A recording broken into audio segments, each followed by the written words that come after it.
From the 6th of April this year, if you are a non-domiciled individual, you will be treated as being domiciled in the UK for income tax, capital gains tax and inheritance tax purposes if you've been resident in the UK for 15 out of the last 20 years.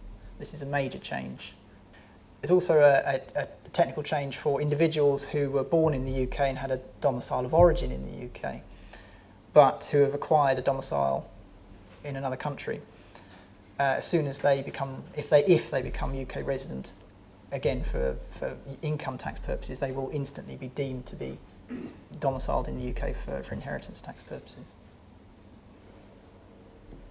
What the government have said is that they will allow individuals who are caught to rebase any foreign assets that they hold as at the 6th of April 2017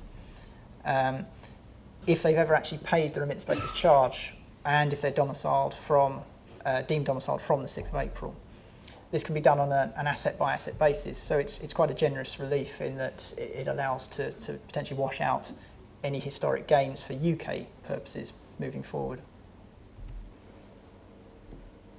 What the government have said is that between 6th of April 17 and 18, they will allow these accounts to be rearranged so that individuals can take capital out of these accounts, put them in a different account, and then bring those funds to the UK tax-free. This is one way that the government is hoping to encourage inward investment. There are certain anti-avoidance rules that apply to these trusts, and the government has confirmed that they won't apply if the settlor becomes deemed domiciled, if the settlor adds no further funds or assets to the trust, and that they themselves, their spouse or their minor children don't receive any benefits from it. Then if that is the case, then any income, foreign income that arises in the trust after that date will not actually be taxable on them. You also potentially have offshore trust beneficiaries. You will potentially have a UK non-dom individual who is the beneficiary of an offshore trust. From the 6th of April 2017, if that individual is deemed UK domiciled and they receive a capital payment from an offshore trust, then they will be taxable on any gains that that trust has made that can be matched with that sort of capital payment. So, for example, if an offshore trust disposes of an asset offshore and there's a gain of £1,000 and a UK beneficiary receives £1,000 as a capital payment from that trust, then they will be taxable on that £1,000 gain.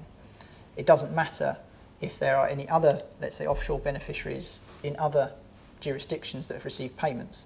The entire gain will be taxable on the UK individual.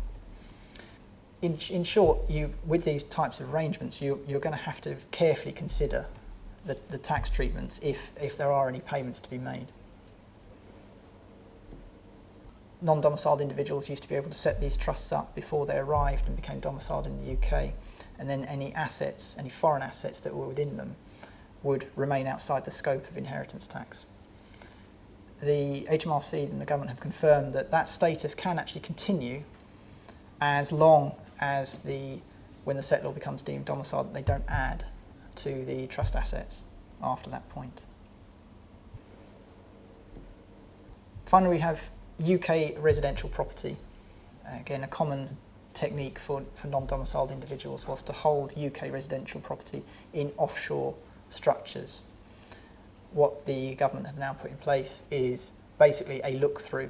So if the value of this offshore structure is sitting in UK residential property, then the UK will tax it. For IHT purposes, the UK will tax it. A lot of people are now looking to unwind these structures because if they're no longer effective and they can be expensive to administer, they've been trying to, so I say, unwind them and de-envelope these properties.